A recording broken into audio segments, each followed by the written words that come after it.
So I just got done watching The Green Zone with Matt Damon, and recently I was hearing that it didn't perform that well in the box office, that it only made 16 million, and it took 100 million to make.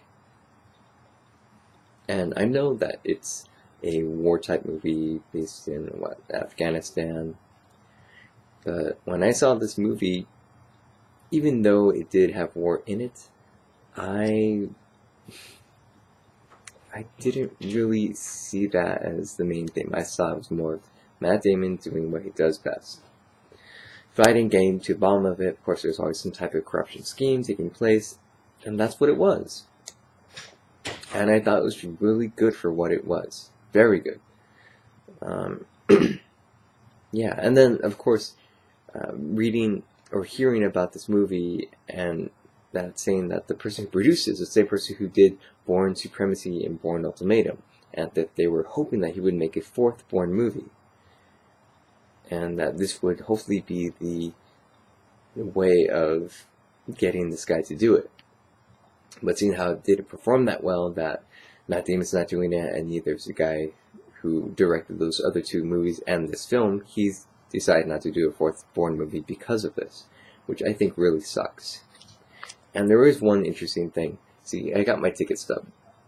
I went to the Cochrane Theater. It's about 15 minutes away, and I asked them for 2 tickets because I went with my dad, and this is what they gave me. If you can see that, it says Repo Men. Yeah, does Repo Men sound at all like Green Zone? I don't think so. So it just makes me wonder if they're like, I don't know, plotting against him, or was it just a simple mistake? I mean, they were both at the same time, but how does that really happen? Anyway, if you guys are having second thoughts about it, or you just think it's one of those war-type movies, really, give it a shot. Check it out. It's really good. It's better than Terminator Salvation. If you thought Salvation was good, then you'll definitely like this movie, because I thought Salvation was okay. Anyway, moving on. Yeah, I got a haircut. Every so often I do it. If you look back at my videos, yeah. For some reason, oddly enough, like from full set of hair to just full, short and spiky. That's not what I wanted to talk about. Moving on. Next Saturday is my birthday. Yes, I'm turning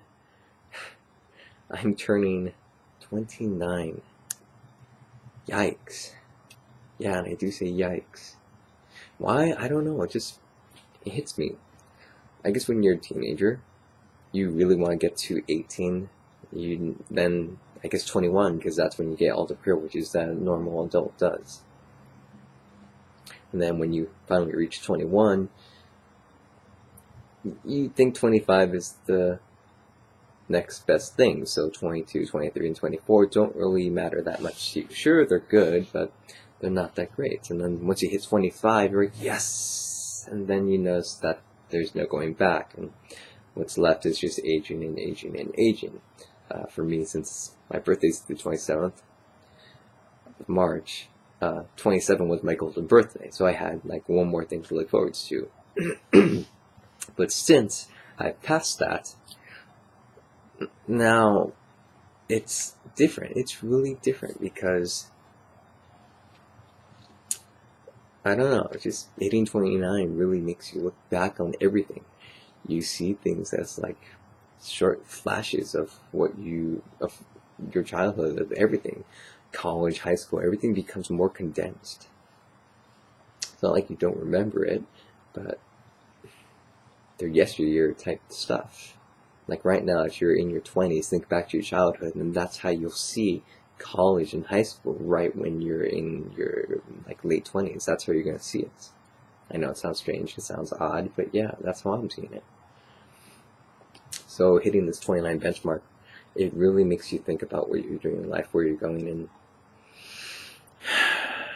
the people around you, and how they're not going to be there anymore, and it really gives you a lot of things to think about. So I actually got my birthday off, which is good. I didn't want to really work on it, although it wouldn't be too bad because the people who I work with I'm pretty close friends with them. So either way, it worked out fine. Now, since my birthday's on Saturday, I decided to make my birthday party on a Sunday. Why? Because more people are actually available at that time, or during that day. So my friends from work, they're going to take me out on a Friday. And I thought of this other thing to do because last year I visited two of my friends who passed away. I went to visit both their graves. And I did that all in one day. And with the way that LA is set up, as most of you know, the freeways get pretty packed when you're coming back on a freeway around, let's say the evening where everyone else gets off of work. So I thought about it this way. I would visit one friend on Friday, which is pretty close to me, about 10 minutes away. And then I would visit my other friend on Saturday, my actual birthday, which is farther away, which gives me more time to spend there. And why am I doing this? Because to me it feels right. It feels appropriate that I have this free time. And, I don't really know how to celebrate my birthday. Like people say, go to Vegas, do this, do that, get drunk. Get drunk.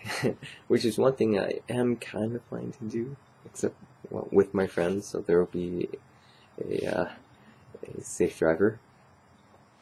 But really, it's odd to have all the attention focused on me. At least that's how I see it. It's very odd for all the attention on me. Everyone waiting to see what I want to do, what I consider fun, and it's really limited. There's not a lot of things I consider fun. What's fun? Being alone. Well, now you have a lot of people there, and you have to entertain, and what do you do?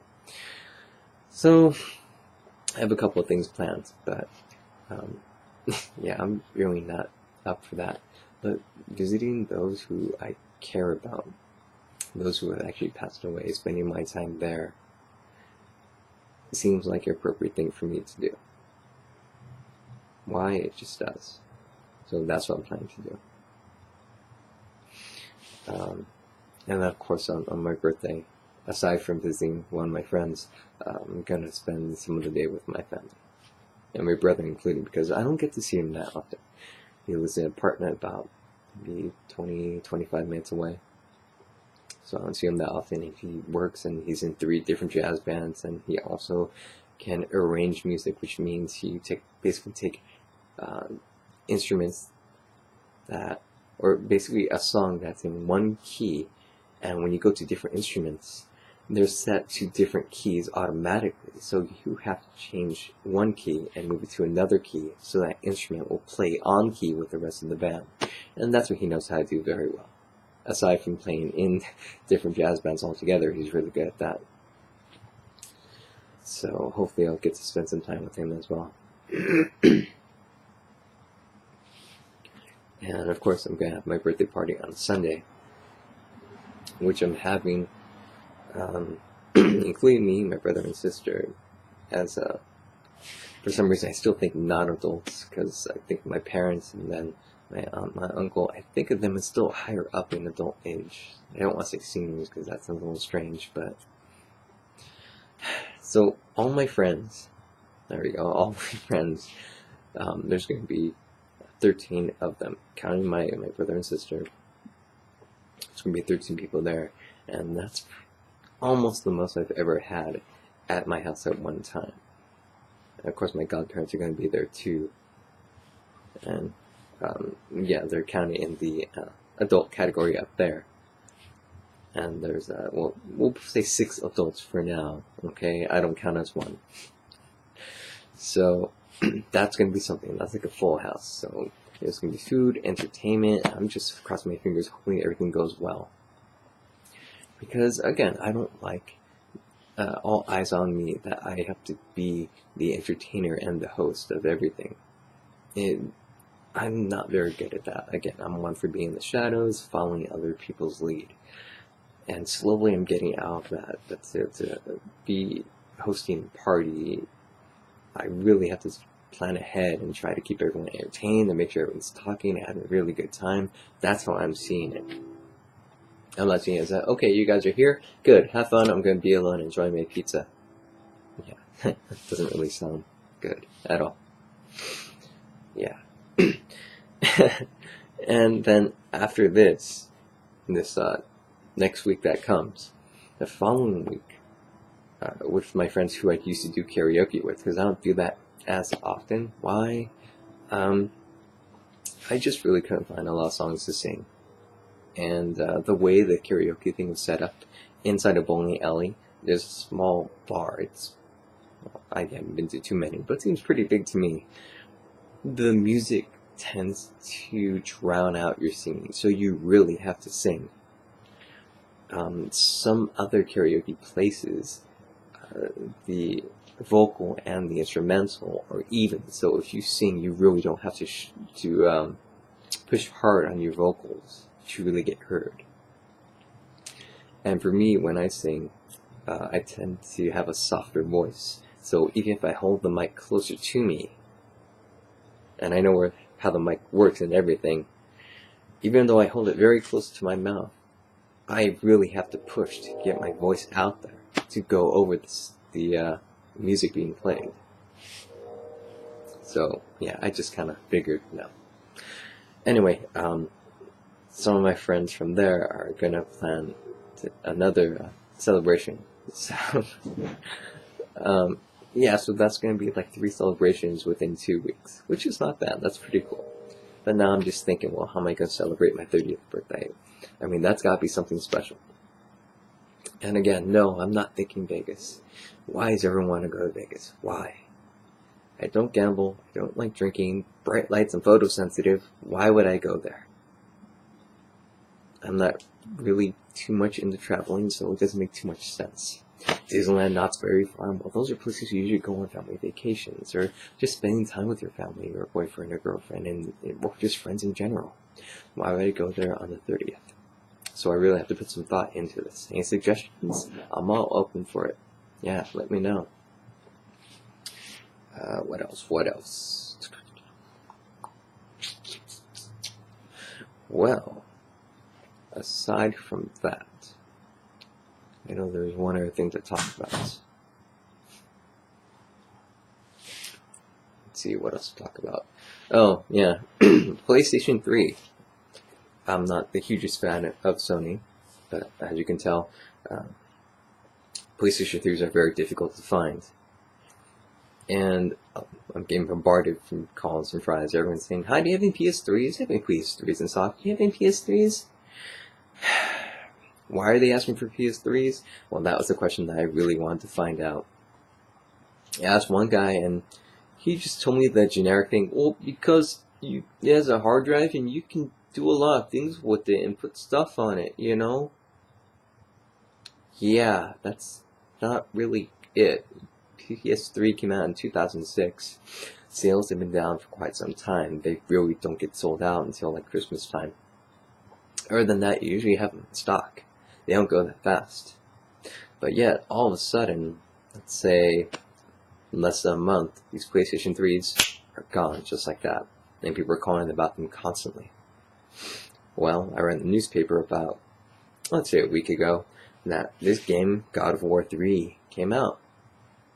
And they pointed this thing out as well. That's why people have been buying PS3s so they can play this, because God of War 1 and 2 were on the PS2, not PS3, so no one had to buy any new systems. But because this third one came out, then all of a sudden, darn, you have to buy this new system to play it. Okay, sure. So everyone went ahead and started buying them. Well, since sales are down, you're not going to be mass producing a console that costs a lot of money for people, for an audience that isn't buying it. So when God of War 3, everyone heard, oh shoot, it's coming out, everyone snatched a console up, which basically made every retail store sell out. And of course Sony is now struggling trying to get those PS3s out there. So everyone who has a PS3 probably bought God of War 3. But now you have all these people who don't have PS3s wanting God of War 3, but they can't play them because there's no system, so no one's going to buy the game. And I see some sense of irony in there. If someone could point it out, please do, because I'm having trouble really meshing all the pieces together to make it seem like a straight line and putting that light bulb on. But you guys get what I'm saying. It's kind of like shooting yourself in the foot, kind of. But I'm pretty sure next month PS3s will be on sale. They'll sell like that for a couple more months. God of War 3 will sell pretty well, and well, there it is. Yeah, I had to talk about it. It was one thing that was bugging me. It was the one thing that was really on my mind. Speaking about fries, there was this connection that dawned on me. Someone pointed it out, and yeah, I concurred. About 2 months ago, maybe a little less, I was walking the ad, checking the prices, and people come up to me and says, "Hi, excuse me, you work here?" "Yes." "Okay, good. This little child, she's lost." She has tears coming down her eyes, and it breaks my heart. Each time I see a lost child, it breaks my heart. So I walk her up to returns. I talk to her as nicely as possible because I love kids. Kids they're awesome. So I'm talking with her, trying to find her name, everything. You know, what her dad looks like, who's kind of chubby, by the way, but yeah, take her to the return podium because that's where all lost children are and where they go. And we page this person. She knows his first and last name. We page him 3 times. Doesn't show up. And I'm trying to just keep her calm, talk about favorite cartoons, favorite movies, does she play video games, what else does she like to do, how old is she, what grade, what school, everything, trying to just keep her sidetracked. And it's been maybe 10, 15 minutes. Nothing. And we ask her if she knows the dad's cell phone number. She says yes. And I say, well, what area code is it? And she says, I don't know.